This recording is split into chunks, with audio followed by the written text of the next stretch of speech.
Now, still on COVID-19, the Federated Hospitality Association of Southern Africa is calling on government to remove the requirement for a compulsory PCR test. That's for inbound international and returning South African travellers who are fully vaccinated.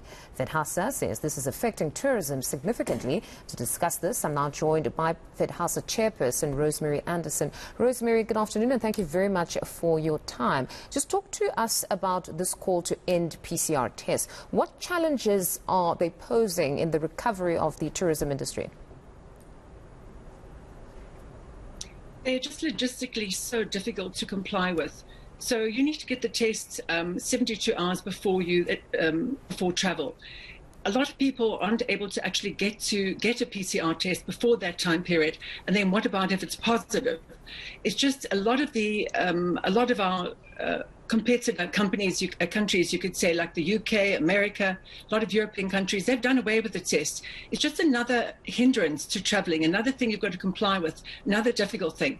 And now that we've actually moved to a different level of level 1, whereby you don't even have to isolate with regards to if you're COVID positive, but you haven't got symptoms, it also makes it really redundant. It's not really, there's no purpose in doing it anymore. If you don't have to isolate because you haven't got symptoms. It's just something which is another deterrent to travel to South Africa. Also logistically, for example, if you go on one of the cruises, one of the short ones out of South Africa, for example, the ones that leave from Cape Town and go to cruise for about 3 days, and the ones that also depart from Durban. How are the passengers going to get a PCR test 72 hours before? Are they going to be done on the cruise? They're just logistically, it's just almost impossible. The same thing if people actually come to visit South Africa and then decide to go to Zimbabwe for 2 days, but then they've got to get a test before they actually come back. Just logistically, it is so difficult, and you aren't able to get PCR tests readily at lots of different centres. So if you go to a bush area in Zim or one of our neighbouring countries, you can't just get a PCR test just like that. And then the other thing is actually getting the results in time. So it just logistically makes travel so difficult. And perhaps even the cost implications thereof, because if you were like that example you made of going to Zimbabwe, then you spend a bit more days in South Africa awaiting those results before you go. So, I mean, it does somehow affect the pocket. But if we had to look at statistics, how has inbound international travel been impacted by the test requirement? Oh, very much so. I mean, we are a long-haul destination anyway. And we obviously also had the reputation of being the origins of Omicron, so that didn't help us either. So we really don't want to have any more deterrents. And at the moment, if you fly to the UK, you do not need to go in with a PCR test. So, and the UK, we know how strict they are on the terrible red listing they did of us. So it's crazy that we're asking for something like that now, and especially when Omicron is in a different situation.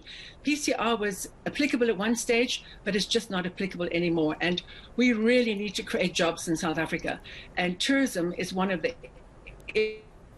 areas where literally millions of jobs, because there are so many opportunities to get international travellers to come to South Africa. And the PCR test is just one other factor that's a deterrent.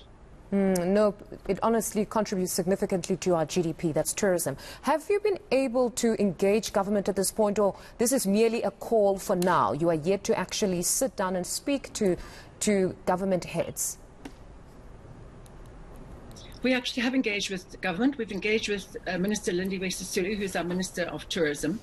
And we've actually identified and shown her, it's all been put in writing, all of the areas which are really delaying tourism from growing. PCR test is just one of the minor ones. For example, our e-visa system. We really do need a visa system which is compatible with what they're doing all over the world. At the moment, for example, China, there were 155 million international trips by Chinese travelers in 2019. America, the UK, a lot of the European countries are really going after this market because they're now the biggest travelers, basically.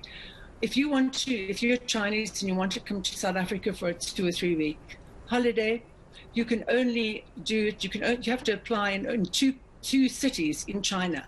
You've got to personally actually go to the embassies.